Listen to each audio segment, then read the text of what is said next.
Cricket association నిజంగా మీరు చూశారు. ఇవాళ ఎక్కడైనా ఏకాభిప్రాయం.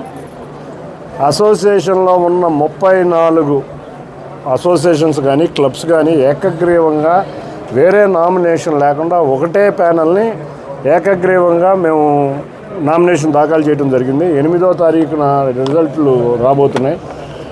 అందరం కూడా ఎవరు పోటీ లేదు కాబట్టి అందరం ఏకగ్రీవంగా ప్యానల్ ఎలక్ట్ అయింది. అందరికీ కోరుకునేది ఏంటంటే క్రికెట్ అభివృద్ధి చెందాలి.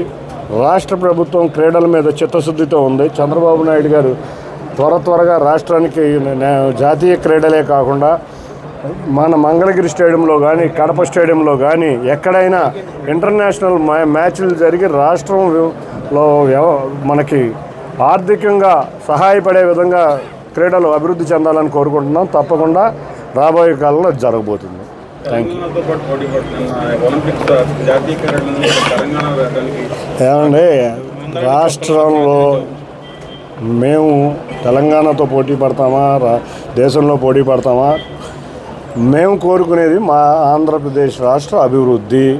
అందులో భాగంగా మాకు జాతీయ క్రీడలు ఇంతవరకు మాకు రాలేదు కాబట్టి కేంద్రాన్ని న్యాయంగా కోరుతున్నాం. ఏ రాష్ట్రంలో అయితే జాతీయ క్రీడలు రాలేదో ఆ రాష్ట్రం మీద దృష్టి పెట్టి ఆ రాష్ట్రంలో జాతీయ క్రీడల్లో జరిగే విధంగా చూడాలని మేము కోరడం జరిగింది. కాబట్టి మేము కోరిన న్యాయమైన కోరిక తెలంగాణకి మనం చూసాం. హైదరాబాద్లో నారా చంద్రబాబు నాయుడు గారు ఉమ్మడి రాష్ట్ర ముఖ్యమంత్రిగా ఉన్న సమయంలోనే జాతీయ క్రీడలు వచ్చినాయి, ఆఫ్రో ఏషియన్ గేమ్స్ వచ్చినాయి, స్టేడియంలు వచ్చినాయి. అంతేకాకుండా స్పోర్ట్స్ విలేజ్లు కూడా ఆ సమయంలో వచ్చినాయి. వాళ్ళ అభివృద్ధి కూడా చంద్రబాబు నాయుడు గారు చేసింది. అదేవిధంగా రాష్ట్ర అభివృద్ధి కూడా ఇటువంటి క్రీడలు వస్తే ఒక స్పోర్ట్స్ సిటీ అనేది అమరావతిలో వస్తుందని మా అందరి కోరిక.